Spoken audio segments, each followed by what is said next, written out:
Hi everyone, Miss Renee here from Pasadena Water and Power. Today in our story time we are going to be reading The Lorax. This book is by Dr. Seuss, who is a great author. He always has very funny and clever rhymes. So find a comfy spot, inside, outside, wherever you're at. Let's get settled in and ready to read together. The Lorax by Dr. Seuss.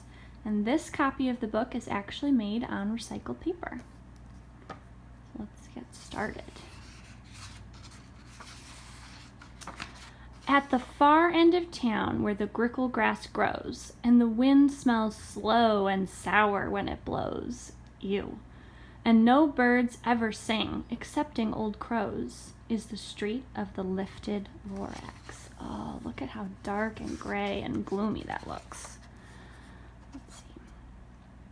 And deep in the grickle grass, some people say, if you look deep enough, you can still see today where the Lorax once stood just as long as it could before somebody lifted the Lorax away.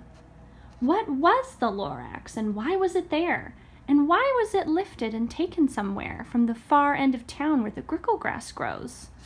The old Onceler still lives here. Ask him, he knows. You won't see the Onceler, don't knock at his door. He stays in his lurkin on top of his store, where he lurks in his lurkum cold under the roof, where he makes his own clothes out of Mufford Moof. And on special dark midnights in August, he peeks out of the shutters, and sometimes he speaks and tells how the Lorax was lifted away. He'll tell you, perhaps, if you're willing to pay. On the end of a rope he lets down a tin pail, and you have to toss in 15 cents and a nail, and the shell of a great-great-great-grandfather snail. Oh, look, our friend is doing that. Then he pulls up the pail and makes a most careful count to see if you've paid him the proper amount. Then he hides what you paid him away in his snub, his secret strange hole in his grovulous glove. Then he grunts, I will call you by whisper-ma-phone, for the secrets I tell are for your ears alone. Ooh, I wonder what he's gonna say. Slop! Down slops the whisper-ma-phone to your ear, and the old Onceler's whispers are not very clear. There's the whisper-ma-phone. And the old Onceler's whispers are not very clear, since they have to come down through a snurgily hose, and he sounds as if he had smallish bees up his nose. Now I'll tell you, he says, with his teeth sounding gray, how the Lorax got lifted and taken away. It all started way back, such a long, long time back. Ooh, now look how beautiful this is. Way back in the days when the grass was still green, and the pond was still wet, and the clouds were still clean, and the song of the swomy swans ran out in space, one morning I came to this glorious place. And I first saw the trees, the truffula trees, the bright-colored tufts of the truffula trees, mile after mile in the fresh morning breeze.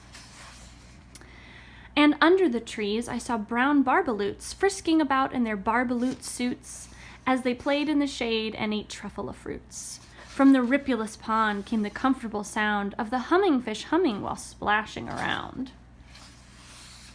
But those trees, those truffula trees! All my life I had been searching for trees such as these. The touch of their tufts was much softer than silk, and they had the sweet smell of fresh butterfly milk. I felt a great leaping of joy in my heart. I knew just what I'd do. I unloaded my cart, and in no time at all I had built a small shop. Then I chopped down a truffula tree with one chop, and with great skillful skill and with great speedy speed, I took the soft tuft, and I knitted a thneeb.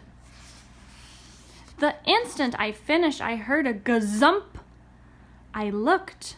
I saw something pop out of the stump of the tree I'd chopped down. It was a sort of man.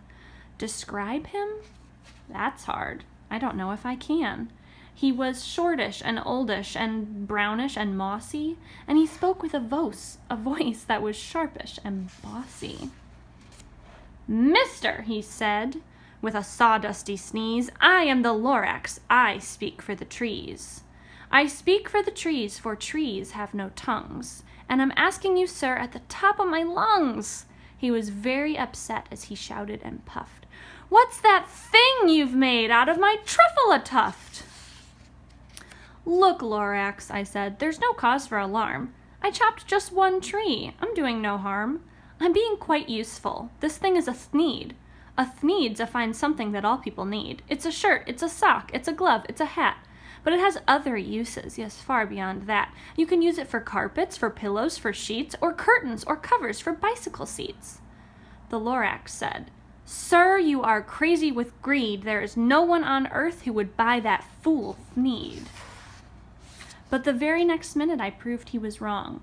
For just at that minute a chap came along, and he thought that the thneed I had knitted was great, and he happily bought it for $3.98.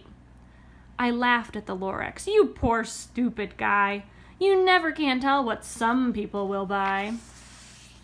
I repeat, cried the Lorax, I speak for the trees. I'm busy, I told him. Shut up, if you please. Wow, how mean. I rushed across the room and in no time at all built a radio phone. I put in a quick call. I called all my brothers and uncles and aunts, and I said, listen here, here's a wonderful chance for the whole Onceler family to get mighty rich. Get over here fast. Take the road to North Nitch, turn left at Weehawken, sharp right at South Stitch. And in no time at all, in the factory I built, the whole Onceler family was working full tilt. We were all knitting thneeds, just as busy as bees, to the sound of the chopping of truffle-trees. Then, oh baby, oh, how did my business grow! Now chopping one tree at a time was too slow, so I quickly invented my super axe hacker, which whacked off 4 truffle-trees at one smacker. We were making thneeds 4 times as fast as before, and that Lorax, he didn't show up anymore. But the next week he knocked on my new office door, and he snapped. I'm the Lorax who speaks for the trees, which you seem to be chopping as fast as you please. But I'm also in charge of the brown barbaloots, who played in the shade in their barbaloot suits, and happily lived eating truffle-fruits. Now, thanks to your hacking my trees to the ground, there's not enough truffle-fruit to go round, and my poor barbaloots are getting all the crummies because they have gas and no food in their tummies. They loved living here, but I can't let them stay. They'll have to find food, and I hope that they may.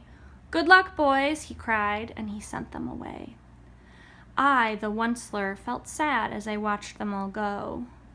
But business is business, and business must grow, regardless of crummies and tummies, you know.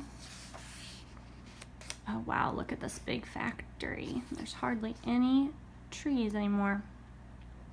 I meant no harm, I most truly did not. But I had to grow bigger, so bigger I got. I biggered my factory, I biggered my roads, I biggered my wagons, I biggered the loads of the thneeds I shipped out. I was shipping them forth to the south, to the east, to the west, to the north.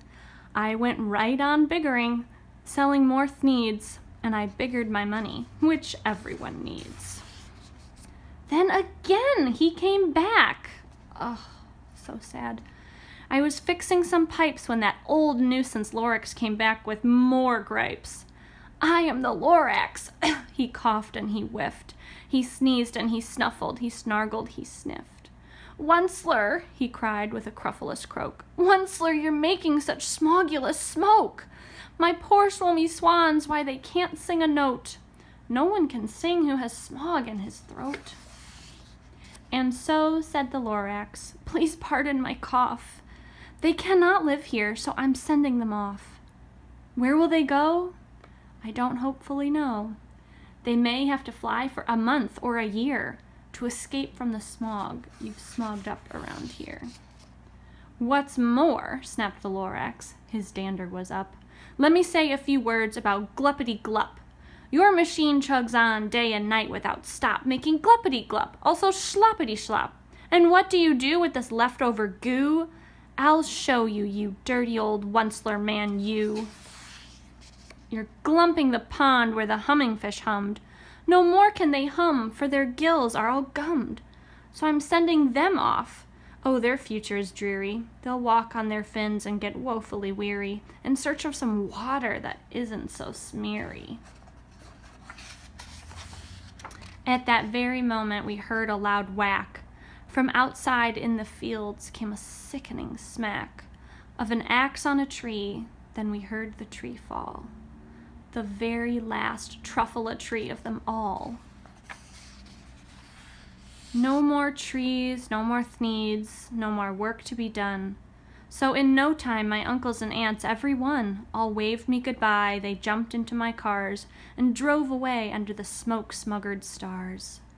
Now all that was left beneath the bad-smelling sky was my big empty factory, the Lorax, and I. The Lorax said nothing, just gave me a glance, just gave me a very sad, sad backward glance as he lifted himself by the seat of his pants, and I'll never forget the grim look on his face when he hesitated himself and took leave of this place through a hole in the smog without leaving a trace. And all that the Lorax left here in this mess was a small pile of rocks with one word, unless. Whatever that meant, well, I just couldn't guess. That was long, long ago, but each day since that day, I've sat here and worried away.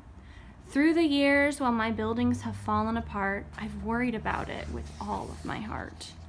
But now, says the Onceler, now that you're here, the word of the Lorax seems perfectly clear. Unless someone like you cares a whole awful lot, nothing is going to get better. It's not. So, catch, calls the Onceler as he lets something fall. It's a truffula seed. It's the last one of all. You're in charge of the last of the truffula seeds, and truffula trees are what everyone needs. Plant a new truffula, treat it with care, give it clean water, and feed it fresh air. Grow a forest, protect it from axes that hack. Then the Lorax and all of his friends may come back. The end.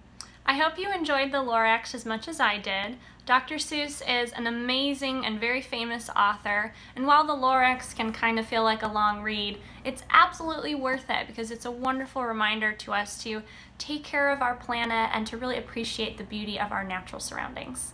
So if you did like the book, I'd love to hear from you. Please write me a letter, draw me a picture, send me an email, let me know what you thought, and if there's other books you'd like us to read together. Have a great day!